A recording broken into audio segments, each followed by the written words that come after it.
Hi everyone, how are you? Here is our next topic of our geography section. It is rocks and minerals. Okay.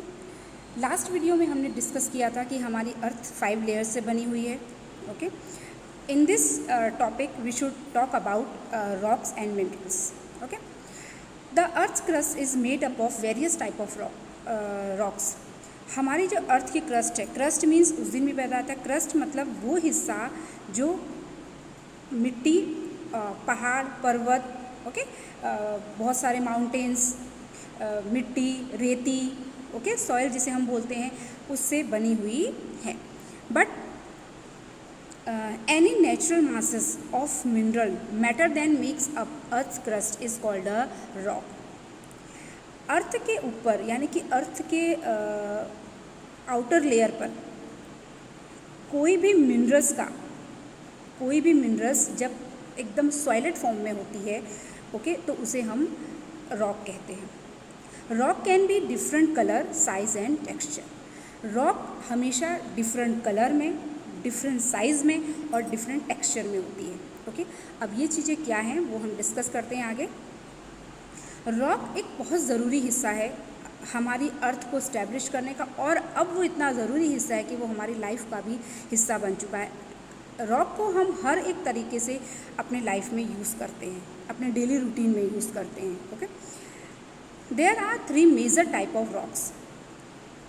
Rocks के 3 प्रकार हैं बेटा.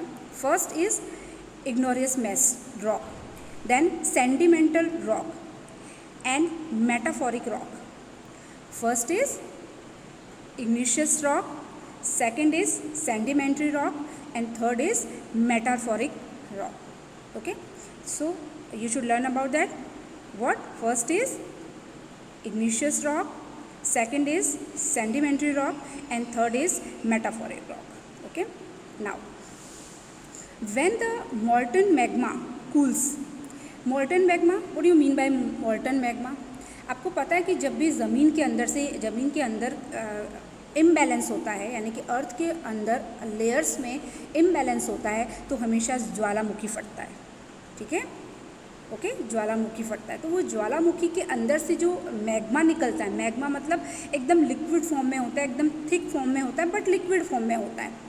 उस magma में यानी कि बहुत सारी चीज़ें जो ऑलरेडी पृथ्वी के अंदर हैं, ज़मीन के अंदर हैं, बहुत सारे मिनरल्स हैं, रॉक्स हैं, बहुत सारी ऐसी इम्पोर्टेंट चीज़ें हैं, बहुत ज़्यादा प्रीशियस चीज़ें हैं जो ज़मीन के अंदर से निकलती हैं.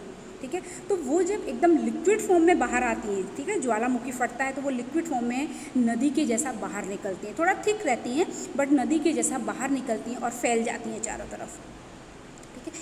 फैलने के बाद जब वो कूल हो जाती है, कूल मतलब जब वो एकदम ठंडी हो जाती है, ठीक है, ज्वालामुखी फट गया, फिनिश हो गया, 1 महीने 2 महीने 4 महीने के बाद जब वो जो चीज़ ज़मीन के अंदर से निकली थी वो एकदम कूल हो जाती है, ठंडी हो जाती है और ठंडी होके जम जाती है. ठीक है.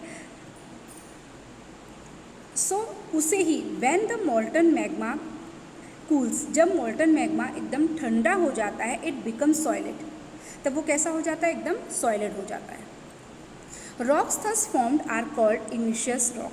और तब वो जो रॉक बनती है, रॉक मतलब पत्थर, फिर वो एकदम जम गया, ठंडा हो गया, पहाड़ के जैसा बन गया ना वो, क्योंकि बहुत हार्ड होता है बेटा, उसके अंदर जो भी मिनरल्स होते हैं वो एकदम जम जाते हैं. ठीक है. तो एकदम हार्ड हो जाते हैं. जैसे फ्रीज़र में हम कोई चीज़ रखते हैं तो एकदम बर्फ़ जो जम जाती है, आइस जो जम जाती है, तो चीज़ें कितनी हार्ड हो जाती हैं. सेम थिंग में जब वो ठंडा होता है तो वो एकदम जम जाता है और वो क्या बनता है, उसे क्या कहते हैं? हम रॉक बोलते हैं. Okay. They are also called primary rock. उसे प्राइमरी रॉक भी कहा जाता है. 2 नाम हैं, igneous rock and primary rock. There are 2 types of igneous rock, intrusive rocks and extrusive rocks. उसके भी 2 अलग अलग टाइप्स हैं. Okay. Can you imagine lava coming out from the volcanoes? आप इमेजिन कर सकते हो कि वॉल्कानो के अंदर से, वॉल्कानो मीन्स ज्वालामुखी, जो भी मैंने आपको बताया, तो ज्वालामुखी यानी कि वॉल्कानो के अंदर से जब लावा निकलता है, लावा किसे बोलते हैं? वही जो लिक्विड चीज़ जो ज़मीन के अंदर से निकल रही है अलग अलग फॉर्म में, वही, उसे ही हम लावा बोलते हैं. ठीक है. तो क्या आपने कभी इमेजिन किया वो लावा किस तरह का होता है ना? तो लावा इज एक्चुअली